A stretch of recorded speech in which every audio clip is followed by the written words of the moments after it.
basically. My body was calling for it. I'd be sitting down, my mouth will literally be dribbling, and I'll go to the wall. It's almost like, you know, someone who had a drug addiction, if you like. A woman opened up about her strange addiction to eating bricks after she appeared on This Morning on Wednesday, the 10th of July, 10 years after she first spoke her obsession on the show. 10 years on from when Patrice was in the depths of her addiction, she still has a taste for mortar, but does not eat it. And Patrice is joining us now alongside clinical psychologist Dr. Elizabeth Shea. Good morning to you both. Good morning. Good morning. The brick lover first appeared on This Morning 10 years ago in June 2014, tell presenters about her addiction. During her first appearance on the show, Patrice admitted the addiction got so out of hand that she'd sneak off during family events to grab a taste of brick from the bathroom wall. Any relative's house I would go to, I'll sneak in a toilet and start digging the wall. But at the time, it was funny. It didn't seem that abnormal to me when I was doing it.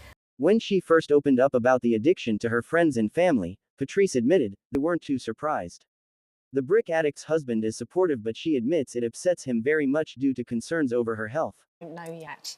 Patrice, what do your friends and family make of this? I don't know. I think they didn't seem too surprised. Your husband's very supportive, though. He's found out, and he's sort of... He's not made you feel strange about it, necessarily. He hasn't, but it does upset him very much. Really? Because he feels like it's not great for you. Yeah, exactly. So he's worried about your health. Would you like to be able to stop if you could? Yeah, I mean, I've cut back. I know it's been 10 years, but I have cut back a significant amount. So how much are you... Explaining she will now indulge the habit just 3 times a week. So how much are you eating now, do you think? It's like three times a week. You'll have a little nibble. Patrice believes that her strange addiction stems from a difficult upbringing with her parents, who eventually sent her to live with her grandparents. Patrice, you talked on the clip there about it being a kind of addiction. You had quite a hard upbringing, difficult upbringing before this started, correct? Yeah, I mean, you know, both parents had split up.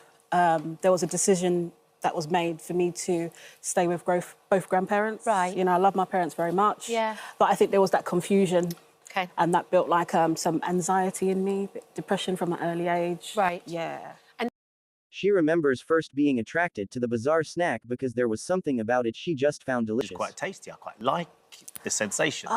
You know, I've been doing it for so long, I can't remember the very first time, but yeah, I just found it delicious, yeah.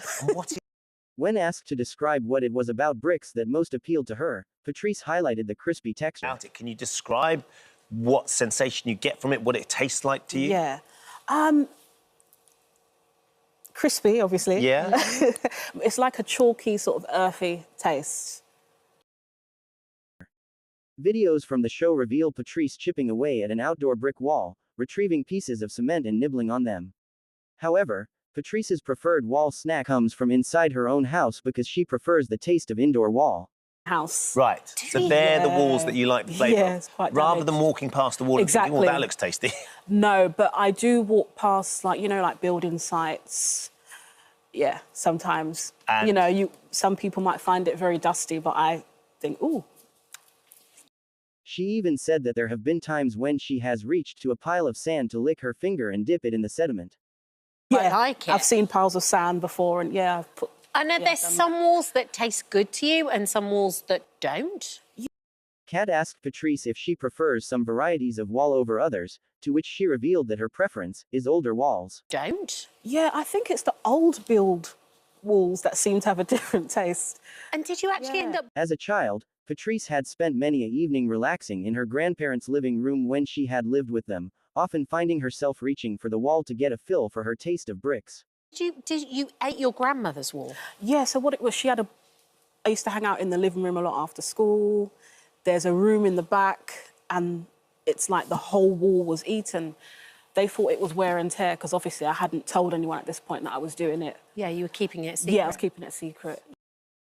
Patrice said she had tried to have counseling on a few occasions and that her GP had prescribed her iron pills to curb the craving, but it hadn't worked. A secret. Have you tried to stop? Have you sought any help for it?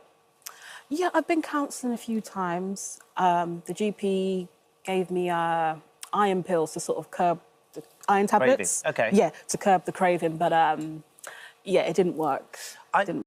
Though she has cut back significantly on her healthy brick diet, she still has to take a stash with her if she knows she will be away from home for a few days.